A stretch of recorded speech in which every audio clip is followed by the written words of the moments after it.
জয় গৌর, জয় নিতাই। আজ 22শে মাঘ 1430, 6ই ফেব্রুয়ারি 2024, মঙ্গলবার, ষটতিলা একাদশী। এই ষটতিলা একাদশীর দিন আমি শ্রী চৈতন্য চরিতামৃত পাঠ করব। আজ আমি পাঠ করব শ্রী চৈতন্য চরিতামৃতের আদি লীলা প্রথম পরিচ্ছেদের গুরুবাদী বন্দন মঙ্গলাচরণের শ্লোক 29 থেকে 34।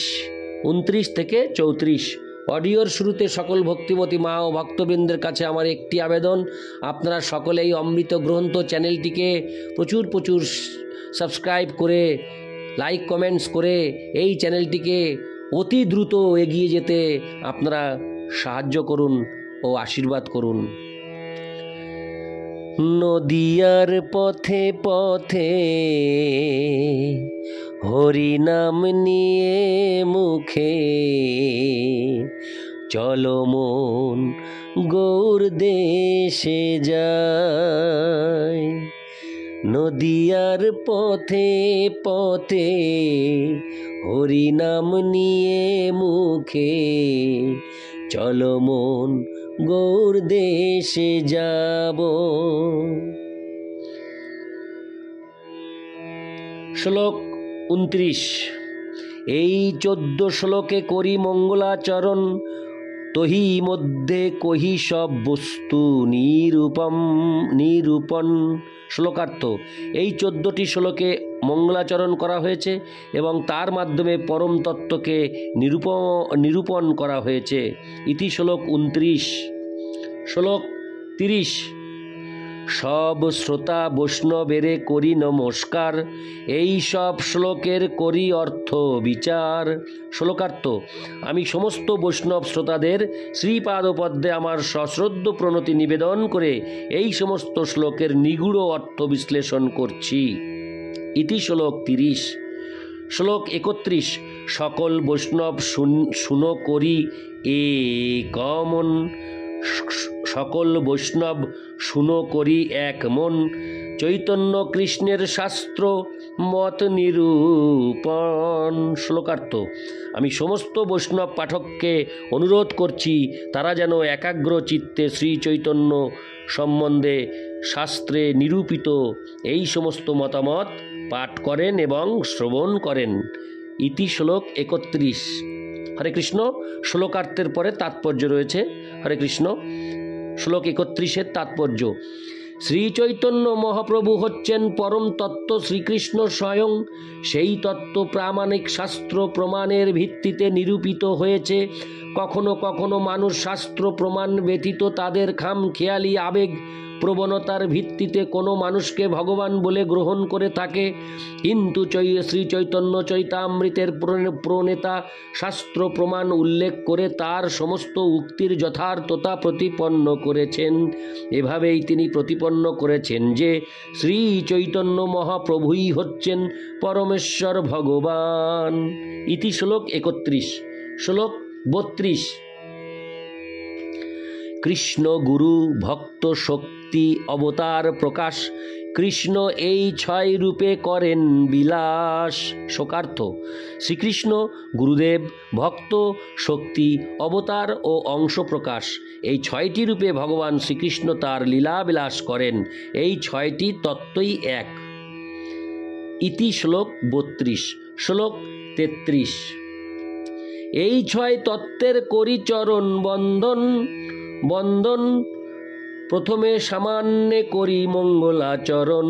শ্লোকার্থ: আমি সর্বপ্রথমে এই 6 তত্ত্বের শ্রীপাদপদ্ম বন্দনা করি এবং তাদের শুভ আশীর্বাদ প্রার্থনা করে মঙ্গলাচরণ করি। ইতি শ্লোক 33। শ্লোক 34। বন্দে গুরু নিশ ভক্তা নিশ মীশাবতারকান, তৎপ্রকাশাংশ তৎশক্তি কৃষ্ণ চৈতন্য সঙ্গকম। অনুবাদ: আমি দীক্ষা ও শিক্ষা ভেদে গুরুবর্গের শিবাসাদি পরমেশ্বর ভগবানের ভক্তবৃন্দের শ্রী অদ্বৈত আচার্য আদি পরমেশ্বর ভগবানের অবতার গণের শ্রী নিত্যানন্দ আদি, পরমেশ্বর ভগবানের প্রকাশ সমূহের শ্রী গদাধর আদি। হরে কৃষ্ণ। পরমেশ্বর ভগবানের শক্তি সমূহের এবং শ্রীকৃষ্ণ চৈতন্য নামক পরমেশ্বর ভগবানের বন্দনা করি। তাৎপর্য: শ্রীল কৃষ্ণদাস কবিরাজ গোস্বামী তার গ্রন্থের সূচনা স্বরূপ এই সংস্কৃত শ্লোকটি রচনা করেছেন এবং এখন তিনি সবিস্তারে তার বিশ্লেষণ করবেন। এই শ্লোকে তিনি পরম সত্যের 6টি মুখ্য তত্ত্বের উদ্দেশ্যে তার সশ্রদ্ধ প্রণতি নিবেদন করেছেন। গুরুন শব্দটি বহুবচন, কারণ শাস্ত্রের ভিত্তিতে যিনি পারমার্থিক উপদেশ প্রদান করেন তিনি হচ্ছেন গুরু। যদিও অন্যরা প্রাথমিক শিক্ষার্থীদের পারমার্থিক পথ প্রদর্শন করেন, কিন্তু যিনি প্রথমে মহামন্ত্র দীক্ষা দান করেন তাকে বলা হয় দীক্ষা গুরু, এবং যে সমস্ত মহাত্মারা কৃষ্ণ ভক্তির পথে অগ্রসর হওয়ার শিক্ষাদান করেন তাদের বলা হয় শিক্ষাগুরু। দীক্ষাগুরু ও শিক্ষাগুরু সমপর্যায়ভুক্ত এবং শ্রীকৃষ্ণের অভিন্ন প্রকাশ। যদিও আপাত দৃষ্টিতে শিষ্যের সঙ্গে তাদের আচরণ ভিন্ন বলে মনে হতে পারে, তারা বদ্ধ জীবদের ভগবদ্ধামে ফিরে যাওয়ার পথ প্রদর্শন করেন। সেই জন্য শ্রীল কৃষ্ণদাস কবিরাজ গোস্বামী শ্রীমন্বিতানন্দ প্রভু এবং বৃন্দাবনের ষড় গোস্বামীদের গুরু বলে গ্রহণ করেছেন। ঈশো ভক্তানো বলতে শ্রীবাস আদি ভগবত ভক্তদের বোঝানো হয়েছে, যারা হচ্ছেন ভগবানের শক্তি এবং গুণগতভাবে ভগবান থেকে অভিন্ন। ঈশাবতারকানো শব্দে অদ্বৈত প্রভু আদি আচার্যদের বোঝানো হয়েছে, যারা হচ্ছেন ভগবানের অবতার। তৎপ্রকাশানো শব্দে ভগবানের প্রকাশ শ্রী নিত্যানন্দ প্রভু এবং দীক্ষা গুরুকে বোঝানো হয়েছে। তৎশক্তি শব্দে গদাধর, দামোদর, জগদানন্দ আদি শ্রী চৈতন্য মহাপ্রভুর অন্তরঙ্গ শক্তিদের বোঝানো হয়েছে। এই 6 তত্ত্ব বিভিন্নভাবে প্রকাশিত হলেও তারা সকলেই সমানভাবে পূজনীয়। শ্রীল কৃষ্ণদাস কবিরাজ গোস্বামী গ্রন্থের শুরুতেই তাদের উদ্দেশ্যে তার প্রণতি নিবেদন করে আমাদের শিক্ষা দিয়েছেন যে কিভাবে শ্রী চৈতন্য মহাপ্রভুর আরাধনা করতে হয়।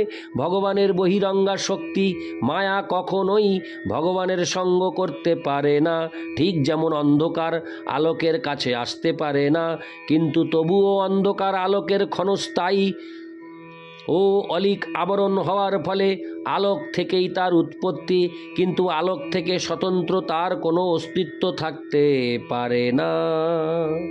ইতি শ্লোক 34।